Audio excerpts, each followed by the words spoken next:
What is up, everybody? I'm John. I'm Isaac. And we are Cars and Cameras. Last time we got a GY6 Yerf Dog, I think they're called spider boxes. I posted on Instagram and I was like, what are these things called? Yerf Dog Spiderbox. That's the name. It's a cool name. Yeah, anyway, we got hung up last time because we didn't have a bearing puller and it was late at night. Still don't have a bearing puller, but Ike is going to go get one in a minute here. Anyway, the GY6 we're going to swap onto this go-kart. It has reverse. So we're not replacing the GY6. This is the one that came on the go-kart. But we are replacing the internals, the CVT, and the, what would I call that? Called it a planetary the other day. Like the drive. The drive with a reverse box. Originally, this only had a sprocket on the end of this shaft right here going down to the chain. Well, my brother supplied us with two GY6 engines, and one of them had a gear on it that we need, and it also accidentally had, has a reverse unit on the end of it. Well, we're going to adapt it to fit on this go-kart. But that means that we either have to move the engine over or put a whole new axle setup on it in order to get these sprockets to line up. Yes. So the easiest thing to do is to put an axle on it. Believe it or not, yeah. Yep. All right, man. So you go run and get the tool. All right. And I will take the axle apart. Okay. So we are going to be using a live axle kit from GoPowersports.com. You can find all the parts that we're going to be using from them in the description of this video. And don't forget, next time you place an order at GoPowersports, let them know we sent you and enter their monthly giveaway. We're also going to be using some fancy hubs. And I say fancy because these things are actually pretty sweet.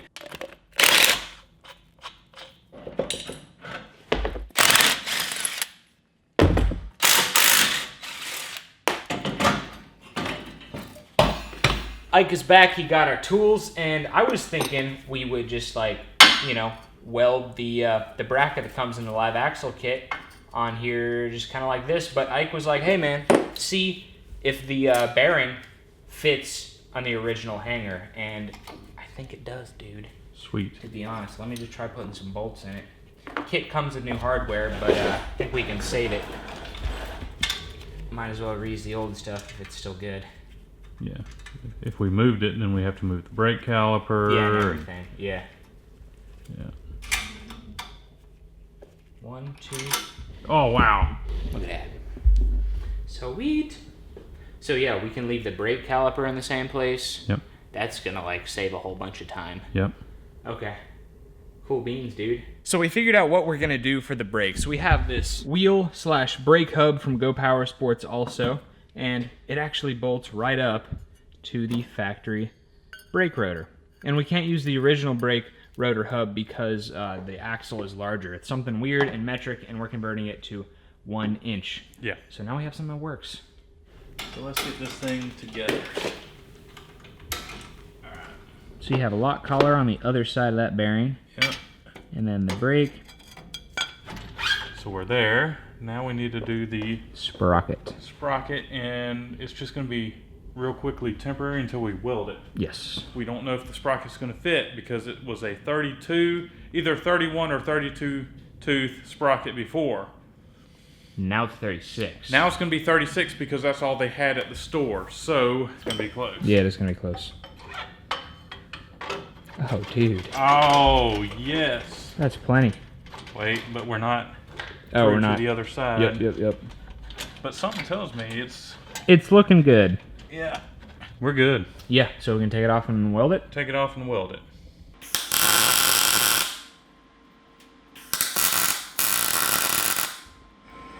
That looks pretty good, dude. Looks pretty straight to me. That's good.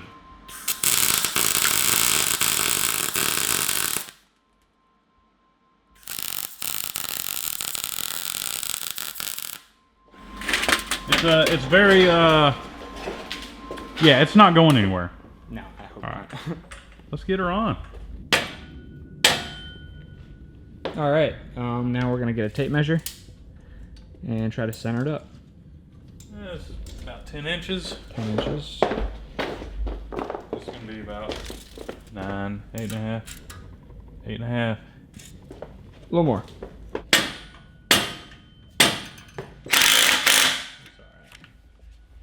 sweet, dude. So, everything on the axle is tightened up. The locking collars on either side, the brake, everything except for the sprocket. Ike is going to show us how this handy-dandy tool works. That's a bearing extractor. It looks like a specialty tool. Yes, it is. And hopefully, I think you're supposed to not reuse the bearings when you pull them out. Oh, well, I mean... You can damage the bearing. I'll be spinning the bearing once I get it pulled and make sure everything's okay. Oh, dude, what? Now to reinstall it, I've got this handy dandy bearing installation tool. You really don't want to hammer on the inside part of the bearing because you can damage the bearing. You really want to hammer on the outside. So what I've picked is a 24mm socket with an extension that fits perfectly on the outside of that bearing. They have bearing installation tools, but we don't have one here today, so this will be second best.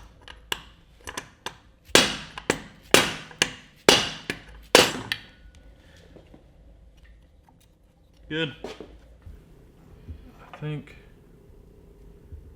that this goes first, then this goes on, and then this goes on.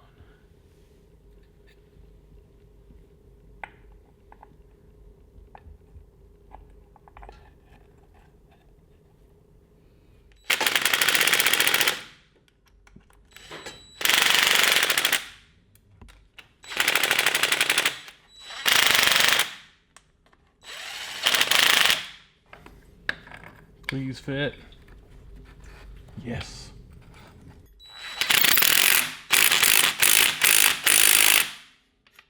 I wonder if there's a difference in the length. Doesn't that one look? That one looks longer, yeah. Longer? From this shaft to the other one's going to be 14 inches. Oh my goodness. Oh no.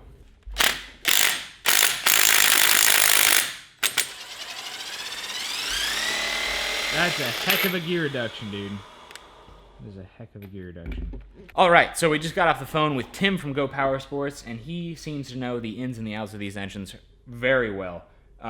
There are short cases and there are long case GY6s. This happens to be a short case, and the engine we pulled this belt off of happens to be a long case. So that's why this belt does not fit. But it's okay, because Go Power Sports is going to hook us up with carburetor, the correct belt, and some other pieces, some rollers in the CVT unit there to freshen this bad boy up. So we can set everything else up, and then when we get the rest of the stuff, we can just...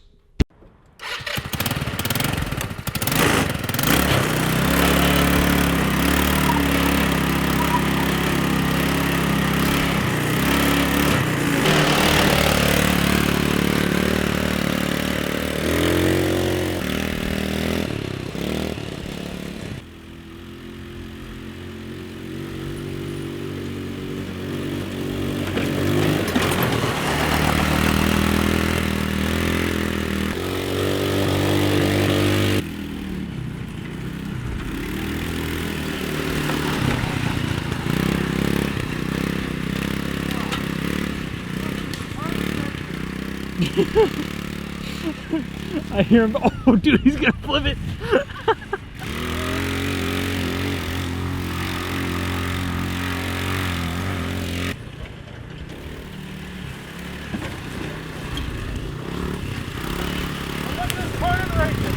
Yeah, it's trash, man. Let's see him flip it.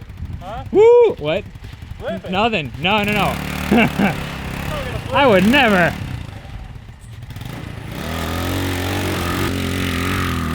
Look at that.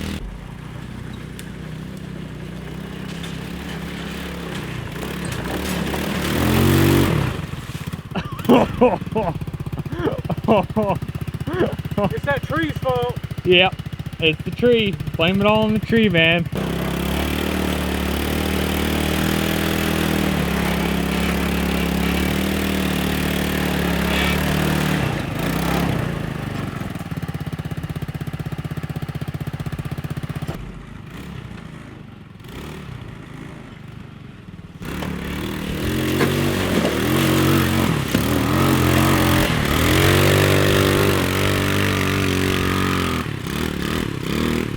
All right, I'm gonna be honest, that thing's kind of a beast. That's actually like so impressive. I think the monster truck is the only one that's been able to do that. Oh no, oh no. I mean, like if this thing had more turning radius, it would be kind of really good. I mean, we can figure out a turning radius if we have time. All we have to do is move this further this way. I hear you. And we should be able to get a tighter turning radius. Yep. So now I got to get cleaned up. Yeah. Not bad. Not bad at all.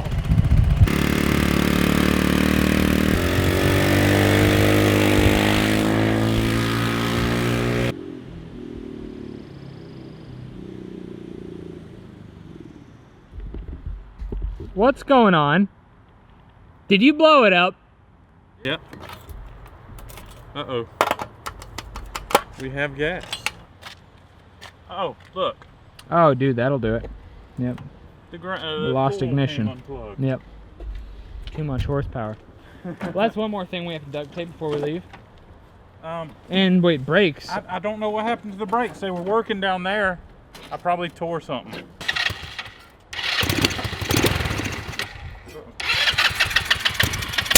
Ha!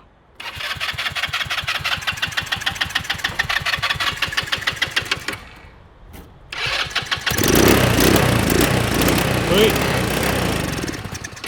Oh no. Why?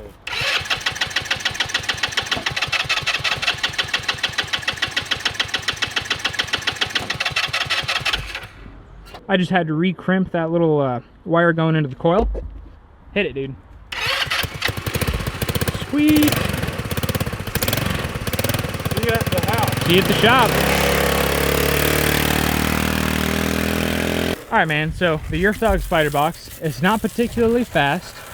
It's not terribly torquey, but it seems to be pretty off-road capable, dude. I'm pretty impressed. For a 150? Yeah. Yeah, man, I was expecting a lot worse. Yeah. Than what it is. She definitely ain't no powerhouse. No. But it's smooth. It drives great. It's off-road capable. And yeah, it's quiet. That's another thing I like about it. It's quiet. Yeah. Everything we got is loud. This is not. This is not. This would be a perfect camera vehicle. Exactly. And that is what it's going to do this weekend. It's going to carry our camera guy and whoever's going to pilot it. I mean, I've never really messed with GY6s. I wonder if there's a lot of hop-up stuff. I mean, I know they have a really big following in some places, so there's got to be some hop-up stuff. Maybe there's heads, cams, all that good stuff. A big bore kit. Yeah, anything. Something that we can throw at it. Yep. But we are going to have to fix that shaft, and I would love to have reverse. Yes. I needed reverse several times back there. Yes, you did. The turning radius sucks. I think we can help that out a little bit. I think so. So we'll work on that. Yeah. But again, I think it's ready to go. Yeah. I think it's pretty close. Yeah. Yeah. Thanks for watching this video. Check us out on Facebook and Instagram at Carsandcameras Reviews. Check me out at Isaac. It'll be fine. This is after the fact for most of you guys, but we're getting ready for Mini Mayhem 2019, April 13th and 14th, and then Oregon, West Coast people, we will see you at the Gambler 500 Mini Bike Endurance Race, May 18th. Looking forward to seeing all you guys there, and leave a thumbs up, and we'll see you next time.